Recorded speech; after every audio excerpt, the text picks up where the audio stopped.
Figs today on the Flash reorder are about to hit absolute zero.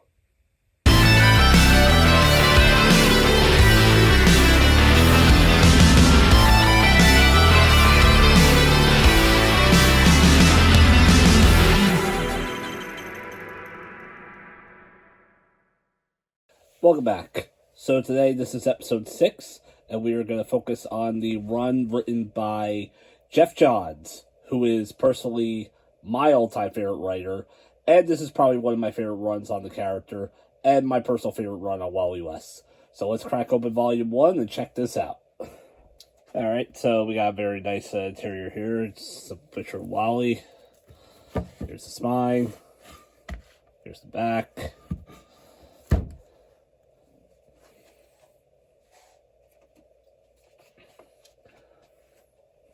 And this first run collects the Flash 164 for 191, as well as the Flash Our Worlds at War #1, the Flash Iron Heights #1, the Flash Secret Files at Origins 3, and DC First Flash Superman #1.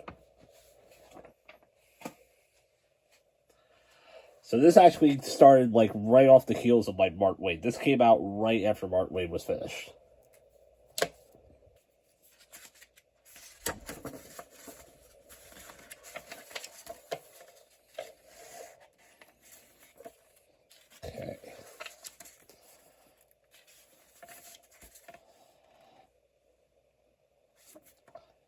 Alright, so we're going to start off here. We're going to start off, in my opinion, probably the weakest arc of the entire run, which is the Mirror World arc.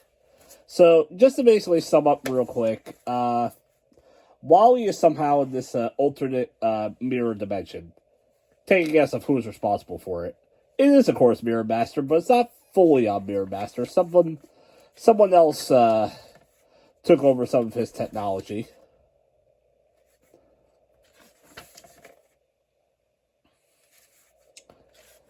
And Wally is in this like crazy world where everything is backwards. The Flash gets to hear the villain.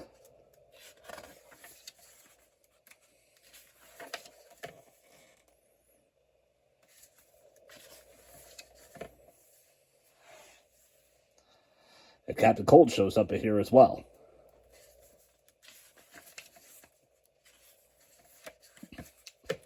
But yeah, I'm going to skip over most of this. Like I said, I mean, this is the start of the run, and it is a pretty interesting story. Probably the most significant thing to come out of this is this guy right here, Plunder.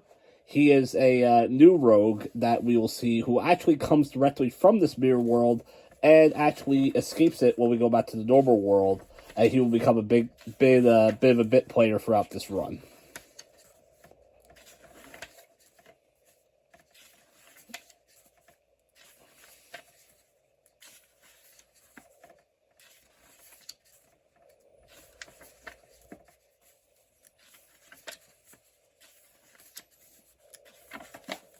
Yeah, like I said, this art does go on for a while.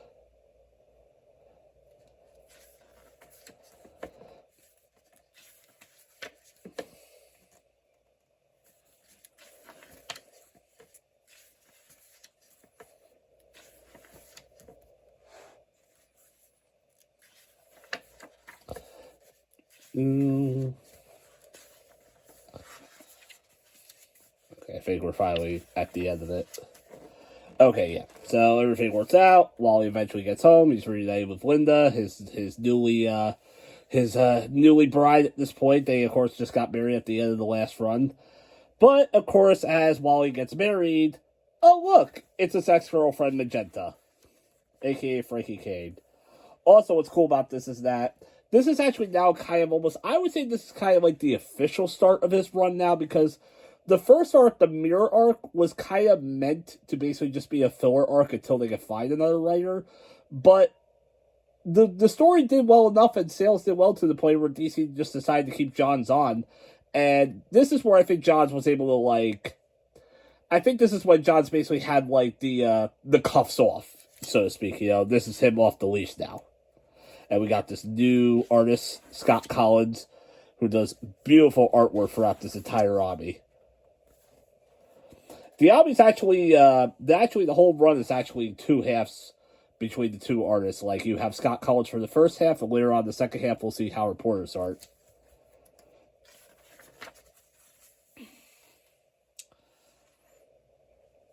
Also, I love this as well. One of the things that gets brought up a lot in this run is hockey, and I'm a really, really big hockey fan as well. So, love seeing stuff like that, particularly Linda being a big fan and Wally just being like... It's actually funny, like, it's one of those, like, reverse things where oh, the woman's the sports fan, the guy's kind of just there like, huh? You know?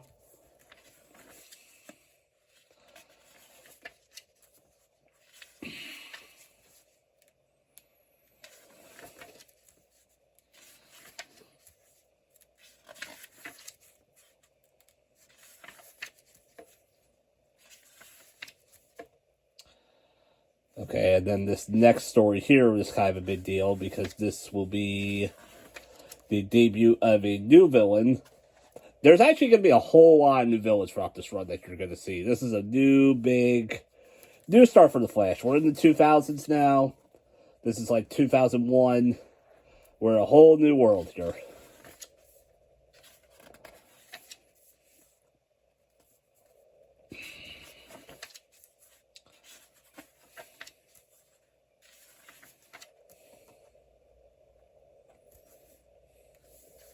Also, this is a big character as well, Officer Fred Shire, who becomes a big part of this run as well. Shire and his new partner, Morello, they become side players throughout this run. They actually work together with the Flash to start this new metahuman department where basically it's the two of them, the Flash, and another character that we'll see later on make his debut, who the four of them all work together to take down criminals.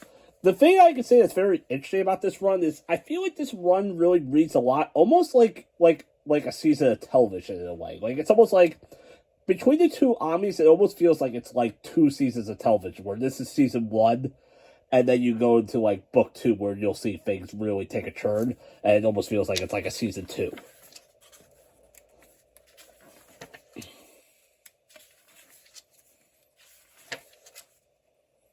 And there's Morello. And also, this is the new villain, Savitar, who, again, weirdly enough, only appears in this, doesn't do that much, and yet he becomes the main villain in season 5 of the show. Very interesting.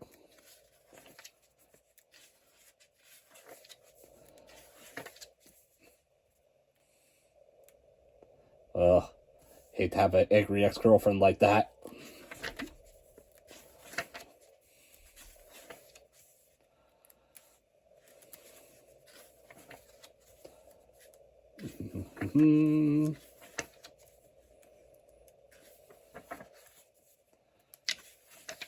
For a bit. This is, though, like a really, really great run. I do love this run so much. Especially the art, man. The art is so good here. And also, here is another villain. Here is another new villain here, a.k.a. Tar Pit, who looks like here he's taking out the New Jersey Devils. Thank you, Tar Pit. Let's go, Rangers.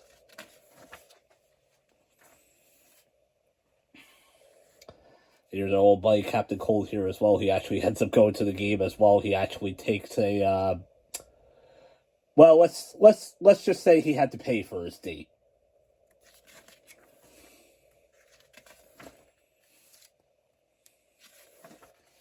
Tarbit, a new villain as well.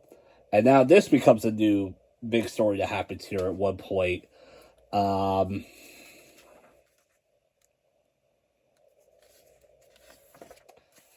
So there is a mother and a child, and the child displays certain lightning abilities, which makes Wally and especially Linda question who's the father of this kid.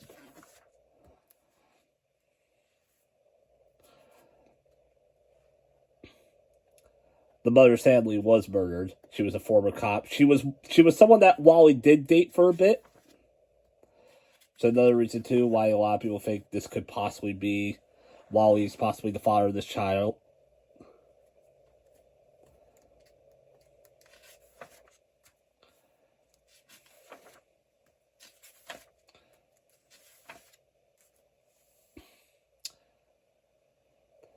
However, that doesn't end up being the case, though. The father of the child, Weather Wizard. Weather Wizard really gets the shine in this run. So, like, hell, all the rogues really shine. If there's one thing I can define so far about this run, and don't get me wrong, Wally gets a lot of good moments in here, but this run is really for the villains. If you love the villains of the Flash, this run will make you love these villains. Geoff Johns is basically almost out to prove in this run that the Flash's villains are just as good, if not better, than Batman's.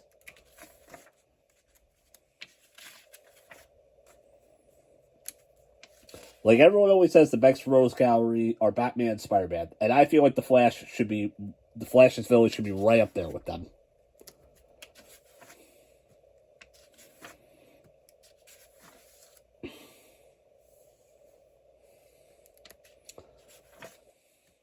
Like, look at some of the stuff Weather Wizard can do here. He's basically like Storm in a way, if you think about it, just not a mutant. Nowhere near as powerful, but still pretty damn close with all the weather stuff that he can do. Mirror Master here as well, of course, Evan McCulloch. By the way, I think I forgot to mention that in the last run that we do have a new Mirror Master. His name is Evan McCulloch. He is Scottish. Okay, so this is a big story too. So, like I said, it seemed like Geoff Johns' mission was kind of really give a lot of spotlight to the villains. And if you notice so far, I've been talking a lot about like that we've been having new villains. Well, when the Flash catches these guys, where do they go? You think Flash is going to take him to Gotham, take him to Arkham? You think he's going to take him to Belle Reve? No way. What does Geoff Johns do? Geoff Johns gives the Flash his own Arkham Asylum. Iron Heights.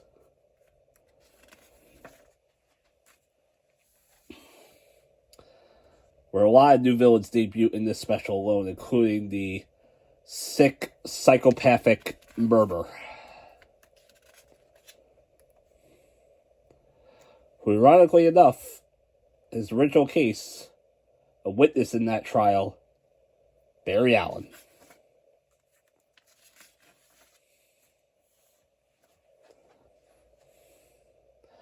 And here's Pied Piper as well, ally, former villain, who fortunately has a bit of a rough go in this run.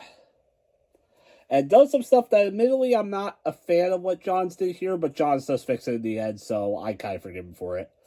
Also, this gentleman right here, this is Warden Wolf, who is the warden, of course, of Iron Heights. And one of the things that is a bit controversial about Iron Heights and about Warden Wolf is, let's just say he's not exactly nice to the prisoners.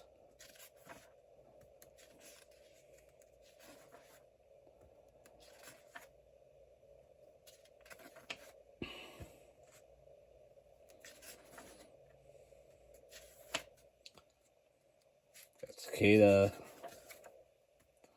And there's Murmur.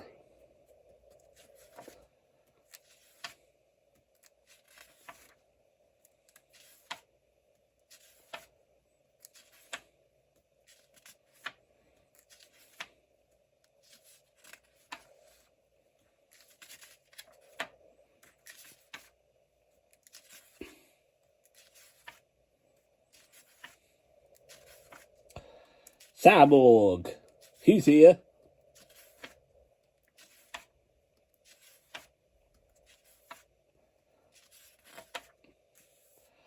Okay. So this is the debut of the other character I was telling you about, the guy who works with Flash, Morello, and Shire. This is Hunter Solomon. He becomes the official Keystone Police rogue profiler. And it's actually pretty cool, because basically what he is, he's almost kind of like, if you watch a lot of those, like, CW shows, like Arrow or Flash, like, he kind of almost becomes, like, the Cisco or, like, the Felicity, where he's not really, like, a hacker per se, but he's the one that, like, gives a lot of the exposition about the rogues and actually gives Flash some advice on how to take them down. Like, there's actually one issue where Flash is fighting the Top, and Top is, like, constantly making Flash dizzy and losing him from balance, and he doesn't know what to do, and Solomon just tells him simply, Just close your eyes. Then you won't be dizzy. But yeah, Hunter is a pretty cool character. He becomes a big part later on. Well, he's a big part now, but like he becomes way bigger later. It's another new villain as well, Gritter.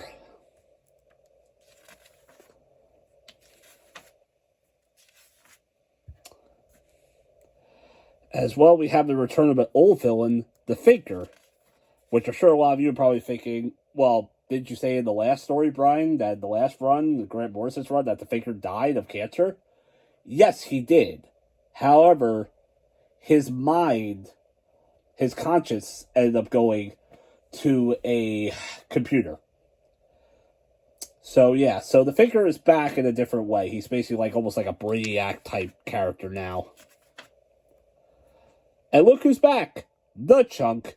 Which is actually another thing I really love about this run, too, is I feel like this run really makes references to a lot of the older runs and kind of, like, brings them all together in a way. Almost similar to another run that we'll talk about later.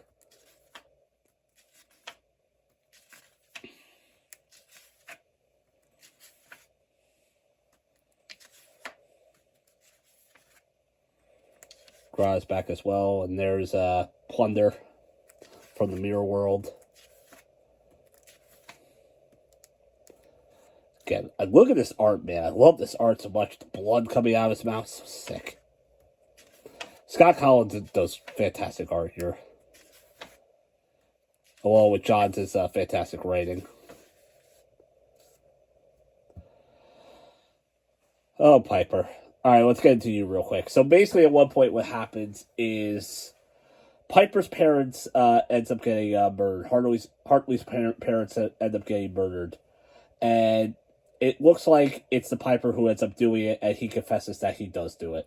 We find out later on it's not the case, that he's being framed. But this whole thing will send him down the downward spiral throughout this run.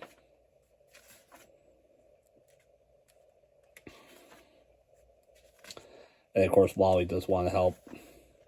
Oh, also one thing I should mention too, one of the cool things about the new run too, is Wally now with the Speed Force suit that he can use to constantly just make the suit like appear and disappear.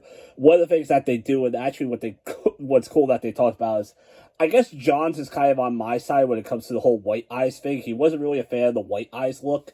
So at one point he actually does have it for a bit in the run. And then I think like Linda or someone says, Linda's like, why don't you just have your eyes open? I feel like the white eyes are a little creepy.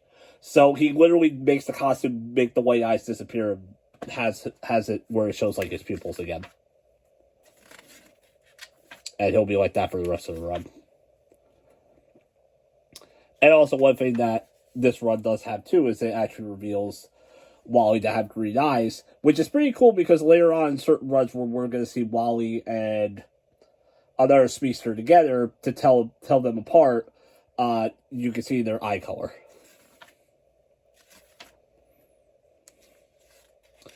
Sums up with the Joker. This was during like that Joker Last Laugh story is a tie into that. Peekaboo, another new villain as well. Like I said, a lot of new villains in this run. Alright, but let me see. I want to get to the next really big story here. My goal here is try not to go as long as I did in the Mark Waid episode. Alright, here we go. So, this is probably one of the best stories of the run. This is called Absolute Zero. And what's cool about this, pun completely intended, is this is more or less basically an origin story, a new origin story for Captain Cold. Like a rebooted origin. As well as a story that talks about what he does in the present, where he is on a mission to avenge his sister's death. Yes, Golden Glider does die by the lame version of Captain Cold known as Chillblade. Cold is back, and he wants to kill this guy.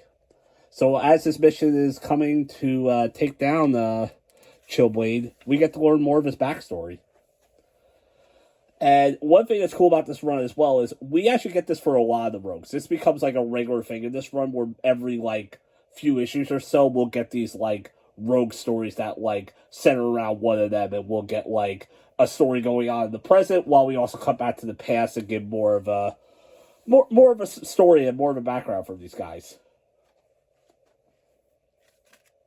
So you can see here, Cold kind of had a hard life. His father was a former cop who became an alcoholic. Really beat down him and Lisa a lot.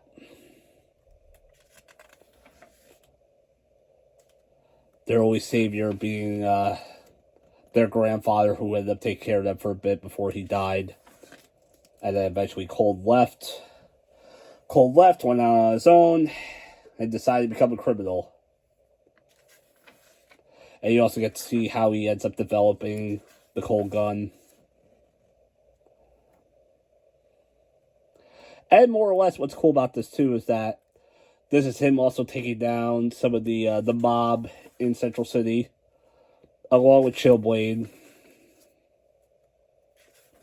And from this story alone, Cold more or less basically now becomes like, he's not the main villain of the art run, but he's like up there. Like, he's basically one of the main characters of this run. And from this, with the mob down, it's now time for the rogues to take over again. And some rogues are for that, while others aren't, as we'll see later on. And also, this is the debut of the new Trickster, aka Axel Walker, who's a younger, more crazier version of the original Trickster.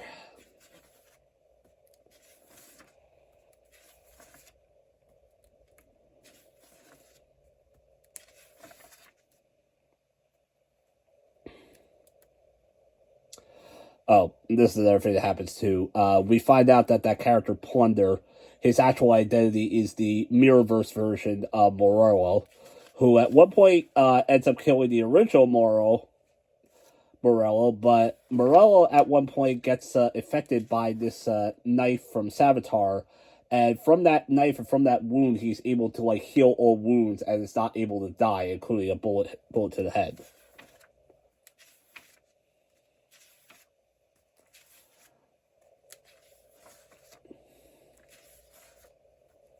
This pretty cool issue where Jay and Superman actually race.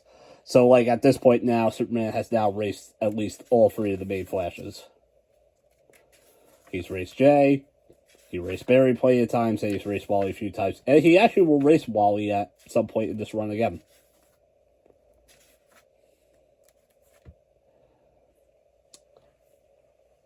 And this is the next big story, Crossfire, where the Faker ends up taking over all of Central City, while also at the same time the group of the new rogues end up trying to take over as well, including this new villain, Blacksmith, or as fans of the show may know her better as, oh shoot, what the hell's her name? I can't remember her name right now. I'm sorry. Went blank on me, but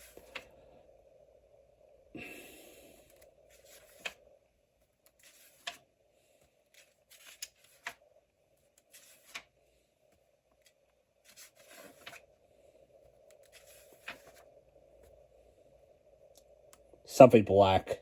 Can't remember her name at the moment.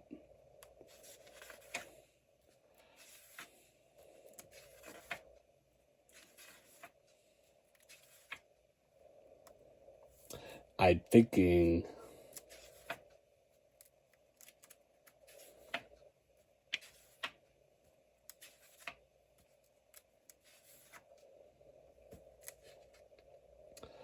And Cyborg ends up saving the day in this run. Or in this story. This is actually a pretty cool scene too, because at one point, one of the things that does happen is Wally lets the Figure go into his mind to take over his mind, as he's been doing with everyone else in this run. So at one point, Wally, of course, is now fully in control. And I like this little touch here, where you have all these like signs that are kind of like road signs, and they're all basically just inspirational quotes. Like, here's a quote from Iris, here's a quote from Barry. It's like, I guess, all these quotes that he remembers that like motivates him, which is really, really cool. Oh, and another thing here that happens here as well. Bart is now Kid Flash, because in Geoff Johns' run of Teen Titans, he makes Impulse into the new Kid Flash. So Bart is now Kid Flash here.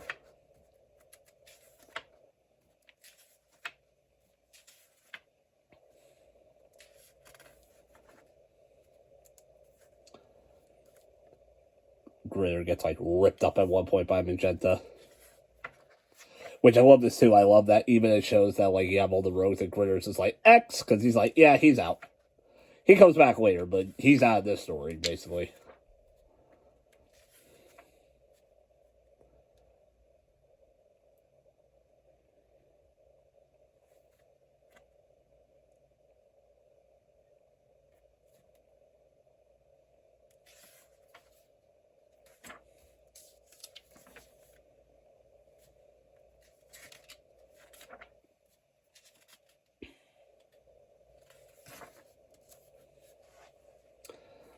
And this is cool, too. Keystone ends up coming together in the moment along with Goldface, who's like the new mayor. And at one point was actually trying to help and make the city into a new city. One of the things that's interesting, too, is that Johns has this whole thing where he tries shows like Spirit of the City and how it's about like technology. Basically, Johns is from Detroit. So he makes Keystone a lot like Detroit with that hometown pride and all that. That the Motor City. Which is like pretty cool.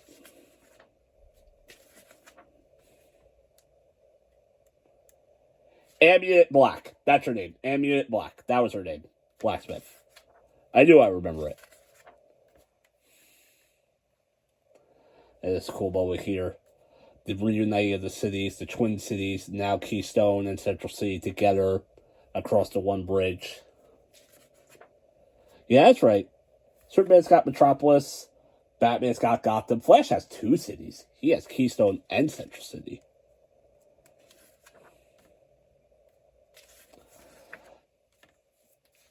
Oh, and yes, this is a big moment, too, where after the end of the madness of everything at Crossfire, we find out Linda is pregnant.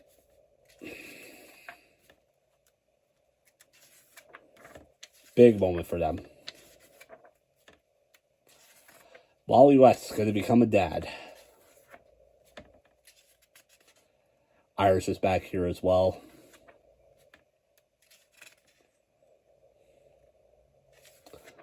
And there's Hunter. Piper has escaped. Piper's down on the treadmill. Not down. Down on the treadmill. down on his luck. And then also, this is another big character in this run. This is James Jesse, the original Trickster. And he ends up working with Piper. And basically, one of the things that we're going to get in this story is we're actually going to get, like, a division between the rogues that eventually will all end up in the final story of this run, which we'll get to. A certain rogue war. And as we see here, this is Piper's issue. This is Piper's story. We get his background. So yeah, so Piper's basically going to be a villain for a good while in this run. I guess Johns just wanted to bring him back to where he was. I don't know why he wanted to do that, but it does all get fixed at the end. So Heatwave is part of this new rogue team as well with James Jesse and the Piper. Basically, just to explain it, so there's going to be like two teams of rogues. There's going to be the main rogues that we all know with Captain Cold, Mirror Master, Weather Wizard. And then there's going to be the team of the reformed rogues who their goal is to want to take the rogues down so they can regain their reputations again and not be associated with them. And that includes Heatwave and Pied Piper and James Jesse, as well as some of the new ones like Magenta.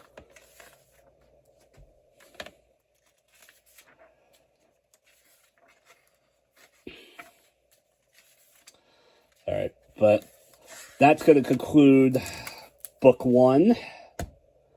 And we're going to move on to book 2. Alright, so this is book 2 of the Geoff Johns Omnibus. Now, there are 3 volumes. However, we're going to get to volume 3 in a later episode because that takes place at a later time. However, this will be the second volume and the last volume of this run, particularly for Wally. Well, not for Wally in general, but with Geoff Johns writing him.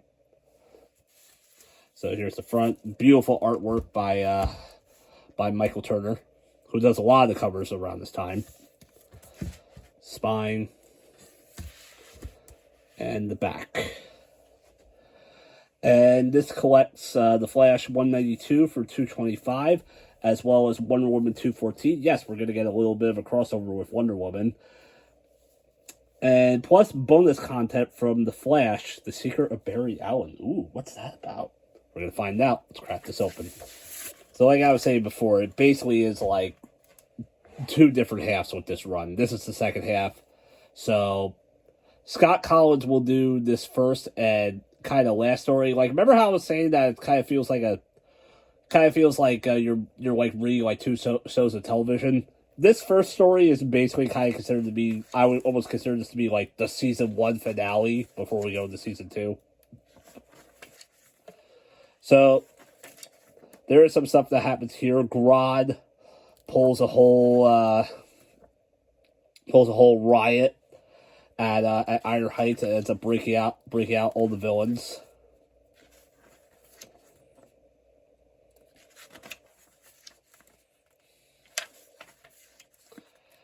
But one of the worst things that happens though in this event, and particularly,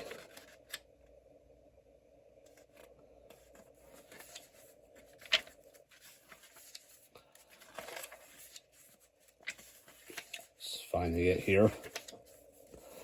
Okay, so Hunter Solomon at one point, one of the big issues with him and one of the reasons why he had a cane, if you notice, walking around a lot, is Hunter got shot in his past before he came to Keystone City. We'll get more into that later, but unfortunately at one point, Hunter does get the ability back of his legs for a bit, thanks to Warden Wolf, who, yes, has this metahuman ability to be able to control people's limbs and stuff. So he's able to make Hunter use his leg again for a bit. However, he runs into Grodd, and Grodd basically rips his spine in half. Well, doesn't rip his spine in half, but basically breaks him and bends him to the point where Hunter becomes paralyzed.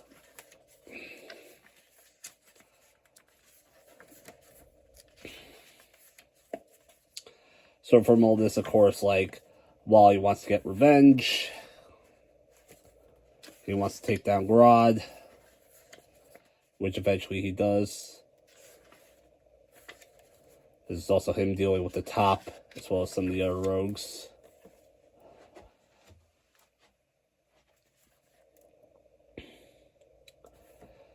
There's also one point where Linda feels a little concerned about her pregnancy, especially, of course, being, like, involved with a metahuman. Like, she feels something's a little off about it, but they eventually find out everything is normal, and the reason why it feels a little off is because they're actually having twins.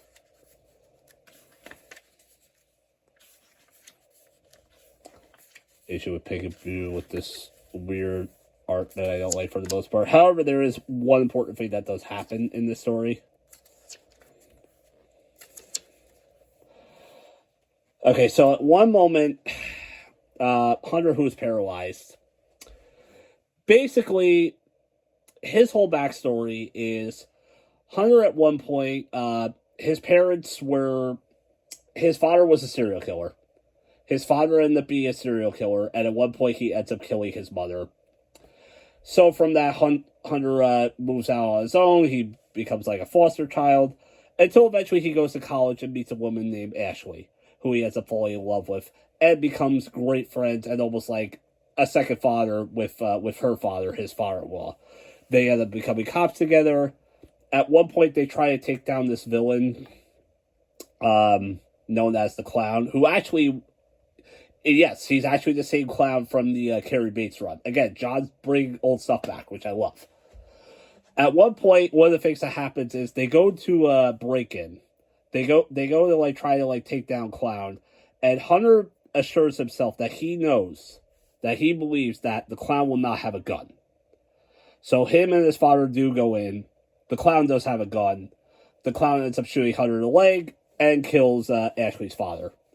And Ashley, from that point, is so upset with Hunter, she ends up leaving him.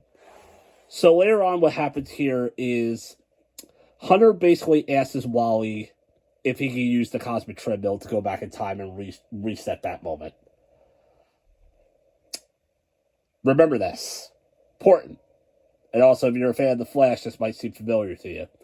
Wally does say no, saying like it's too risky.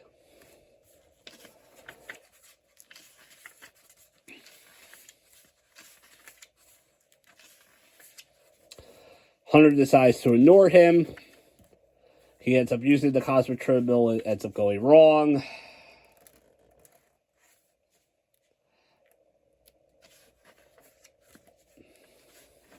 And we get this issue where we do get to see Hunter's whole background, basically everything I just told you.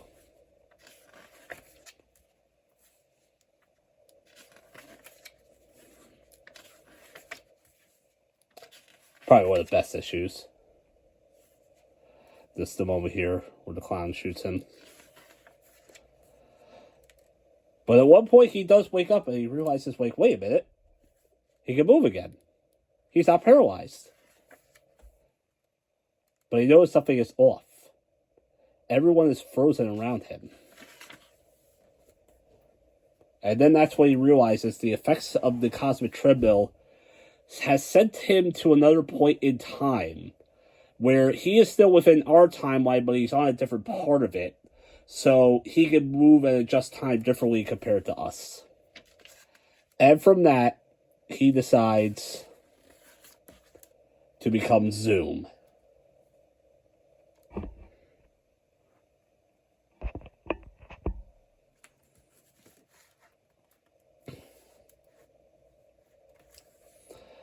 Yes, so we got a new Reverse Flash. Geoff Johns at the time, he was like, man, I really want to use Reverse Flash. Why can't we use him? And then DC was like, well, why don't you just make a new one? And Johns was like, okay. And here we go. And probably my favorite story of this run, Blitz. So it's the big day. Wally and Linda decide to tell everyone they're having kids. And then, of course, as always, in classic Reverse Flash tradition, he's not fun, but he is keeping up with tradition. When a Flash's life is going well, a Reverse Flash must come to ruin it.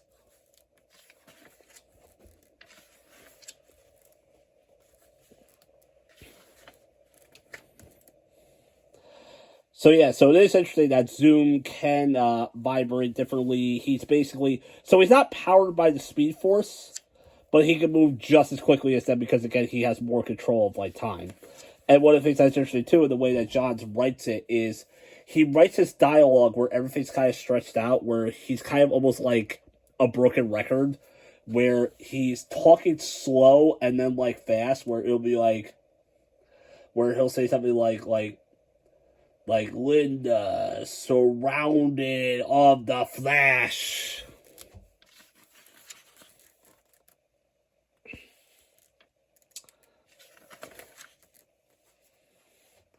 But Hunter's main goal here is he does want Wally to suffer because he feels like that Wally wasn't good enough of a hero, especially because he denied him the ability to use the cosmic treadmill. And he believes in his sick mind that to make Wally a better hero, Wally must suffer a tragedy as well.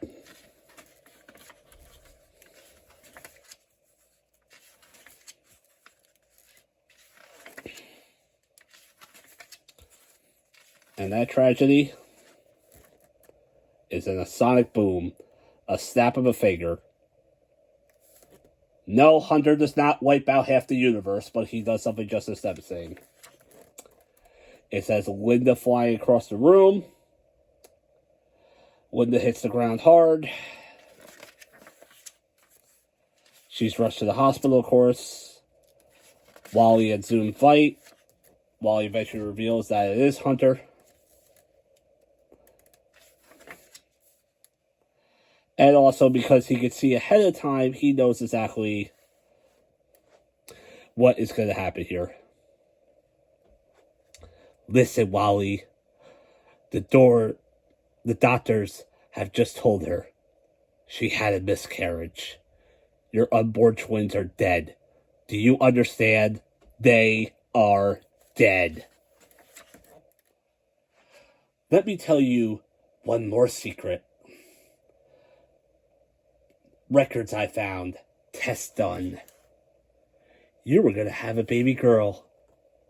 And a baby boy. I'm teaching you how to be a better hero, Wally. Lesson 1 is over. Time for lesson 2. Oh, God. It's so chilling, man. I love this story so much. And Scott Collins really kills it with the art.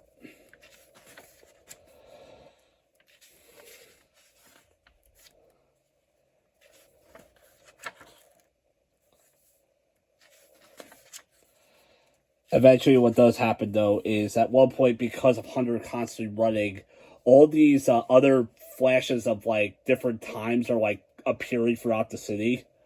And at one point, one thing that does happen is Hunter has the memory of course, the father-in-law, Ashley's father, getting shot. Wally basically sends Hunter into that time, into that memory, and Hunter basically ends up being stuck on loop where he just sees that memory over and over and over again. And that was the only way to stop him. But was it much of a victory for Wally? No. Because he lost everything. But what's cool about this, and this is kind of a big retcon here, this is one of the things I alluded to earlier in the Mark Waid run, was I never was really the biggest fan of Wally West being out in the public. I never liked the idea that he didn't have a secret identity like Barry. And now we finally get to see the consequences of that. Because obviously everyone knows that Wally's wife is Linda Park. And because of this, she fell into danger, and they end up losing their children. So at one point, Wally is greeted by Barry? Yes, Barry does travel back in time for this moment. Somehow. Different timeline. Again, a lot of time stuff happens in The Flash. And no, this is the actual Barry. This is not Hunter. Or, Thawne, excuse me. But at one point, he does tell him, him and the Spectre, a.k.a. Hal Jordan, come together to do a favor for Wally. Which is, the Spectre is basically going to put a spell on everyone where everyone's going to forget that Wally West was the Flash. Which also means people are going to forget Barry Allen is the Flash, and Barry is more than willing to give up that sacrifice for him. Now, Barry also mentions, too, which is interesting, Barry mentions that this is going to be the first of 3 times I will see you free of the hardest days of your life. One thing that's kind of weird, though, is we get 2 of them, we never get the 3rd. So, kind of interesting. So, yeah, so from this point, people now don't remember that Wally is the Flash. Unfortunately, the spell worked too well, because the other person who also doesn't remember Wally West is the Flash is Wally West. And this is a story called Ignition, where it's kind of almost like a reset of the Flash. Like I said, this would be like season 2. Was the finale, and now we're in season 2. And things are now different. People don't know Wally's the Flash, including Wally himself. Wally is now a mechanic for the Keystone City Police Department. So he works on the cops' cars and helps fix them up and all that. Which is pretty cool. And again, it's cool that Wally finally actually has like a job. And people don't know he's like a superhero anymore. So this whole story is kind of like a big retcon and setup for all that, which is pretty cool. Admittedly, I'm not the biggest fan of the art, but I still do like the story for what it does.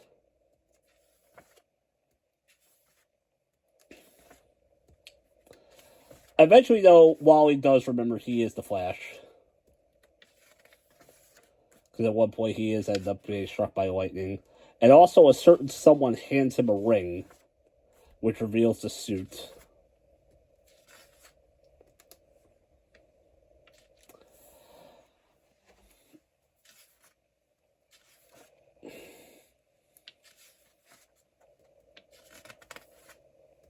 And the person who does give him that ring...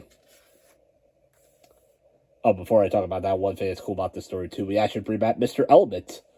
Mr. Element is in the story, and he's framing Captain Cold for murders.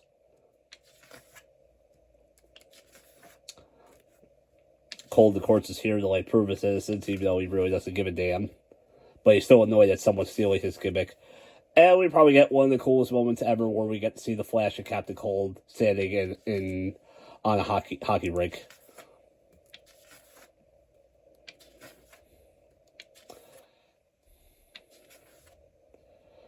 And also another big thing that happens here is Ashley Solomon does come in and she becomes the new road profiler for the police.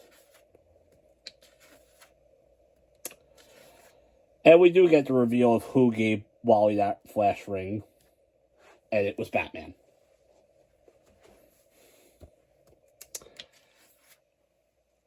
A lot of the big themes that are going to happen, particularly in this run, is a lot of stuff involving heroes losing their memories and regaining them back.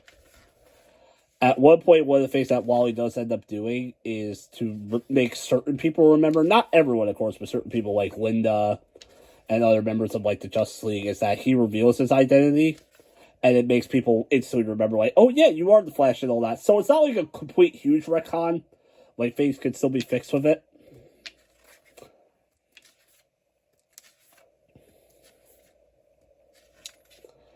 But because of all this, Linda also finding out again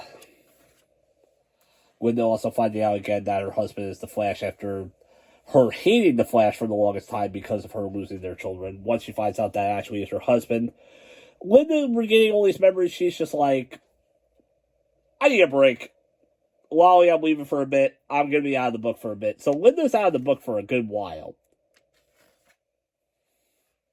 Linda needs a break from all this madness, and honestly, I can't blame her.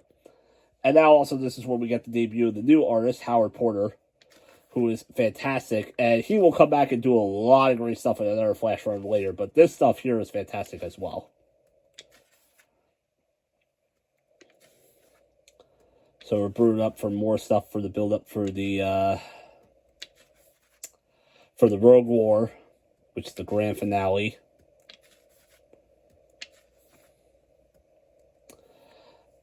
Also, this is another big thing where all these, all the members of the Justice League want to confront Wally because they know something's up. They realize something's up. They're like, why don't we know who you are? We get the feeling we do. Eventually, Wally does reveal it.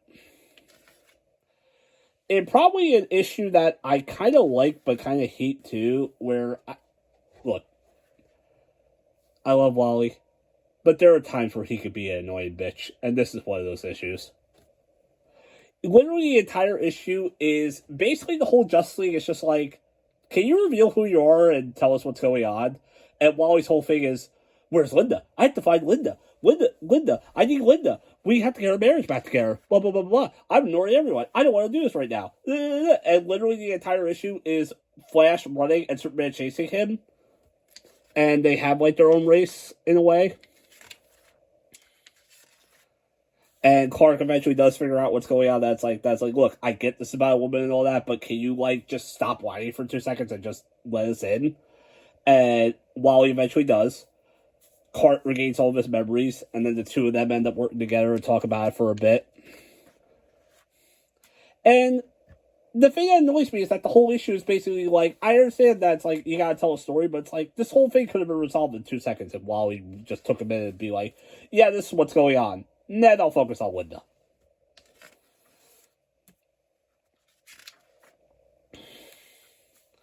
But one of the other big things that happens in this run is there's also there are a lot of big tie-ins to a certain event that was going on at the time called Identity Crisis.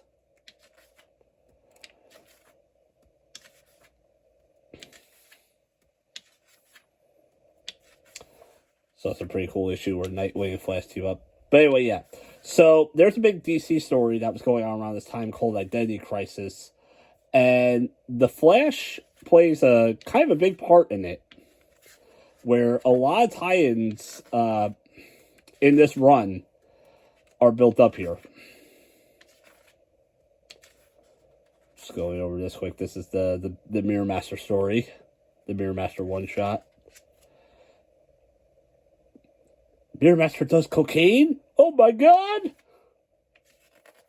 That's a fantastic issue, by the way.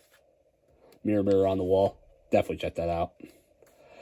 I do love this, though, just real quick. I love this moment where, like, Captain Cold just bursts in, and he's just like, no drugs in the rogues!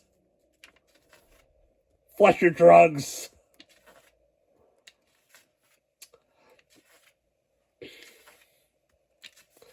Alright, well, let me see if I can get to those identity crisis. Okay, here we go. Yeah, so this is the start of the next big story, the Secret of Barry Allen. So this ties into the event Identity Crisis. 1 second. So this is Identity Crisis right here.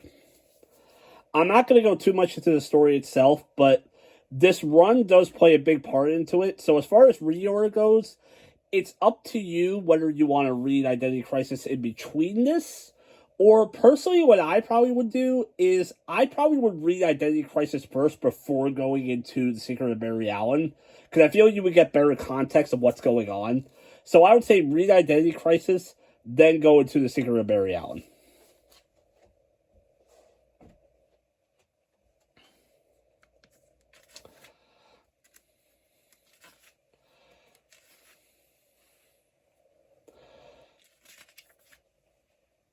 So what is the big secret of Barry Allen? Well, Barry and some of the other Justice Leaguers in Identity Crisis, there's an incident that happens with one of the villains, and they decide to warp that villain's mind and erase their memory of them ever doing what they did, and making them less of a threatening villain. Making them from a evil villain, sadistic villain, to more of a goofball villain. So they decide to do that in Identity Crisis. However, Barry decides, you know what? Can we do this again, but for the top? So yeah, Barry at one point, he has to deal with a lot with the top. The top, to me, is probably the most underrated Flash villain. He is a sick, sadistic bastard. And he really does not get the credit he deserves. And he did a lot of crazy stuff in the Carrie Bates run, and I'm glad it's referenced here. And, yeah, so this story eventually leads where a lot of stuff does happen, and Barry finally decides he's had it, even to the point where he possesses his father, almost makes his father kill himself. Barry finally decides, look, you know what? I can't with the top anymore. So, Satana, can we do this where we could change his mind, maybe make him into a good guy? And eventually they do that. Top ends up becoming an ally for the Flash, but unfortunately it doesn't work forever, and Top eventually does snap, and it makes him more insane because of it. And more or less what happens is Barry regrets this. He writes a letter to Wally, gives it to Green Arrow, who Green Arrow gives it to Wally, and basically, more or less, Barry confesses to Wally, like, look, this is the biggest mistake in my life, and I hope one day, if you ever can you and Satana undo what you guys did. Undo what I did. And eventually that does happen, where they undo what they did to the top, which drives the top even more insane.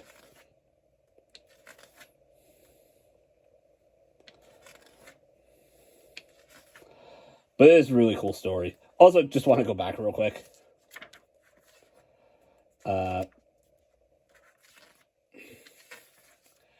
I don't know why, but the shot of seeing Barry write this letter in full costume always makes me emotional. I don't know. That's how much I love Barry Allen. I don't know why. Just the idea, it's like, why are you writing this in costume? At the same time, it makes me so emotional. You know? Ah, Barry, you dork. I love you so much. Alright, but anyway, after all that Identity Crisis stuff, eventually, Linda finally comes back. Linda comes back. Wally is happy. They are together again. Probably the longest we don't see Linda in a good while. I gotta say, it's kind of interesting, because I feel like if Martin Wade would have wrote this, Wally, I feel like probably would have just offed himself or something. but yeah, they are back together, and she is a reporter again. Yeah, at one point during the run too, she does decide to try to go to medical school instead, and she eventually, because one of the things that she does bring up is that as a reporter, she kind of hated always being known as the Flash's girlfriend, and she wasn't being able to be taken seriously. But eventually, now that Wally's identity is now secret again, she can be a reporter again and not have to worry about being the Flash's girlfriend.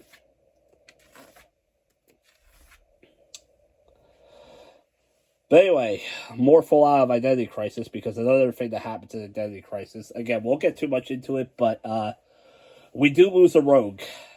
We lose Captain Boomerang. We have a new one with his son, Digger Harkness. Oh, no. No, I'm sorry. Digger Harkness is the original Captain Boomerang. Excuse me. We do have a new one with, what is his name? Why am I bad with names today?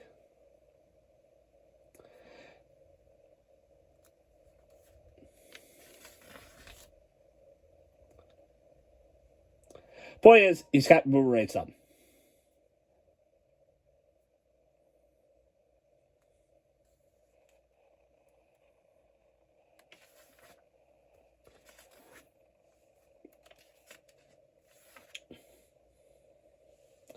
Also, I love this moment, too, with Batman, where Batman's, like, interrogating him again, and Wally basically tells him, like, I want you to know, you touch me because I let you touch me.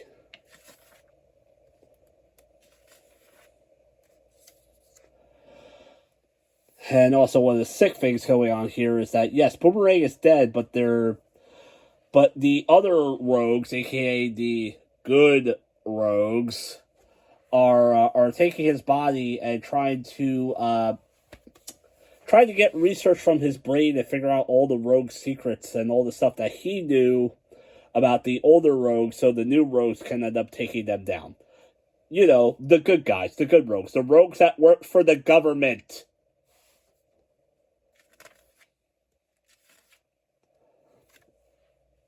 This is Heatwave's issue.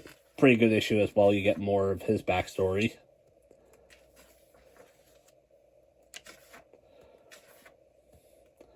And this is the Wonder Woman team up.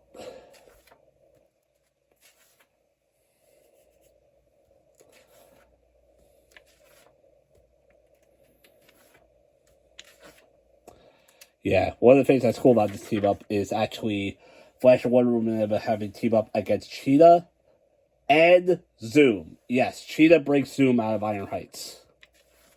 Why? Because she wants to get fast and she thinks Zoom's the one that can help her do it. Okay, sure. Yeah. I still do love this run. There are some weird things about it, but I do fucking love this run.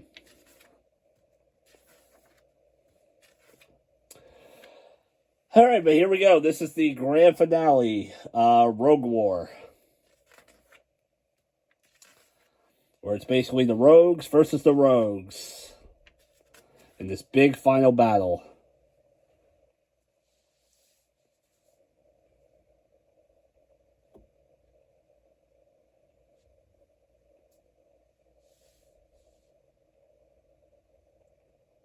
Owen. That's his name. Owen. Owen's the new Captain Boomerang.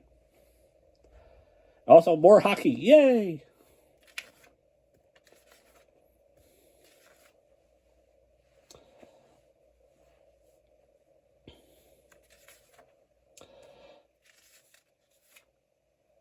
So while all this madness is going on with the rogues, of course, Zoom is still out of the loose. So, like, Wally and Linda are freaking out about it after what happened in Blitz, and who can blame him.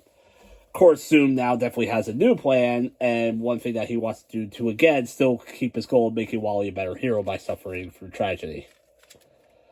Also, this is also one of the coolest moments ever, where you get to see the rogues with the frickin' Stanley Cup.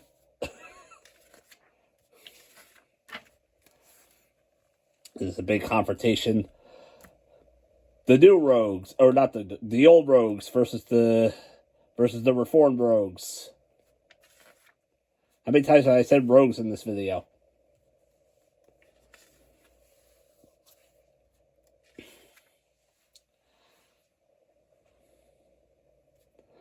Now, one of the other things that does happen, though, in this run is a lot of the reformed rogues, apparently their reform was not fully by their intention. We find out later on that their reform was a hidden subplan by the Top. Basically, the Top did the same thing that Barry did to him, where the Top decided to make all of them reform for a bit, knowing that he could easily just reverse it. And he ends up doing that. He ends up doing that with all the reformed rogues. including Piper at one point, which really does mess up Piper, but thankfully Wally is able to contain it by revealing his identity to him, which makes Piper basically set him back to where he was in the wing run. Get to see Trickster versus Trickster, which is cool. But eventually, all this rogue madness does end. Captain Cold actually ends up killing the top. Yes, the top dies again. Cold is such a badass in this run, too.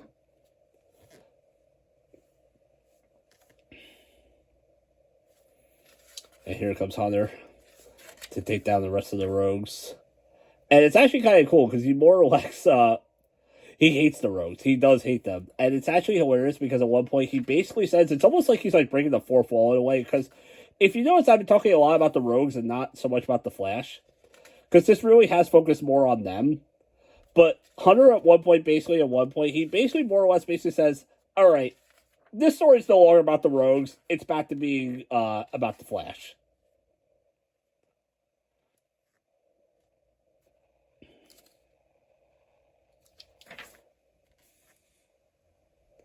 Yeah, this literally says, this is about the Flash now.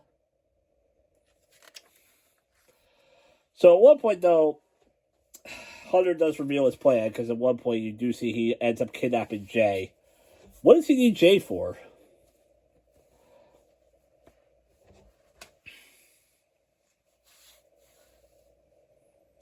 So at one point he is almost going to snap Bart's neck. He goes, I know what happened one twist Flash, just like Barry did to Fawn.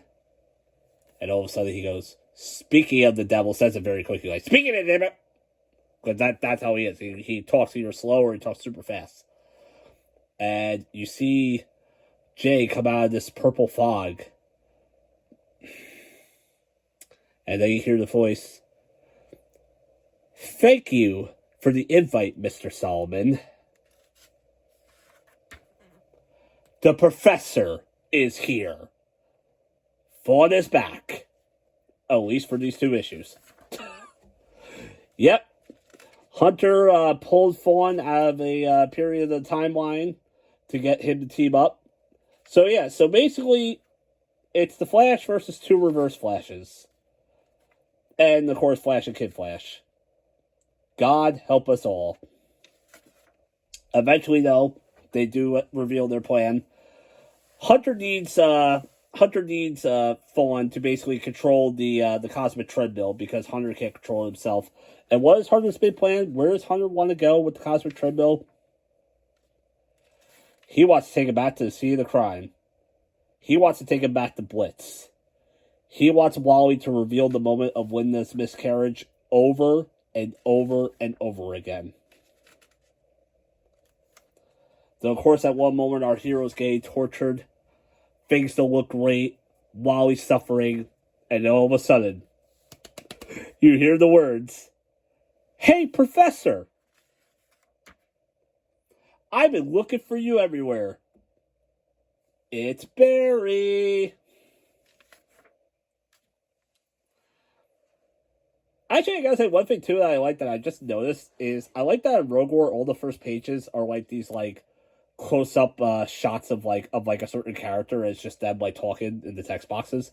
Kind of cool. I just noticed that.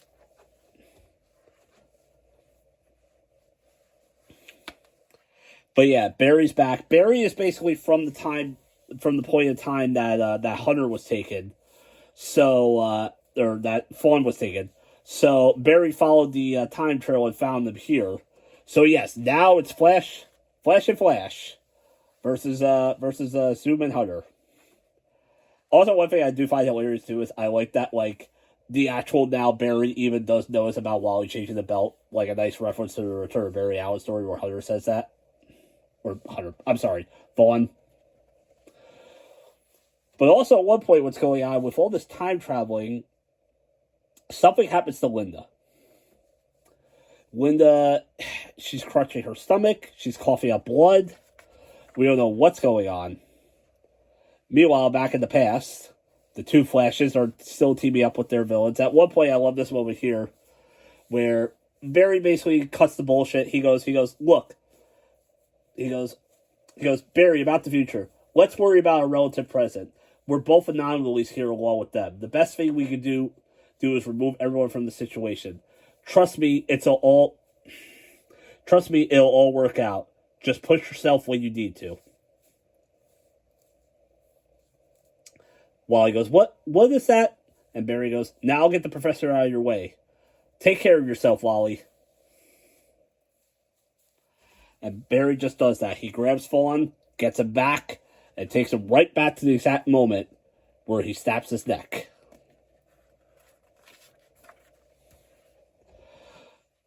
And now it's down between Wally and Hunter, the main two. So we do get this moment one more time, where Barry does push Zoom, and from that, as he's pushing Zoom ends up taking more of the impact of that sonic boom that the other Zoom gives. Linda still hurt from it, but not nearly as much as before. And because of that change in time, Linda instantly becomes 9 months pregnant, and she's about to give birth to their twins. So at the end of the day, congratulations, Mr. and Mr. West. It's a boy and a girl. You just had twins.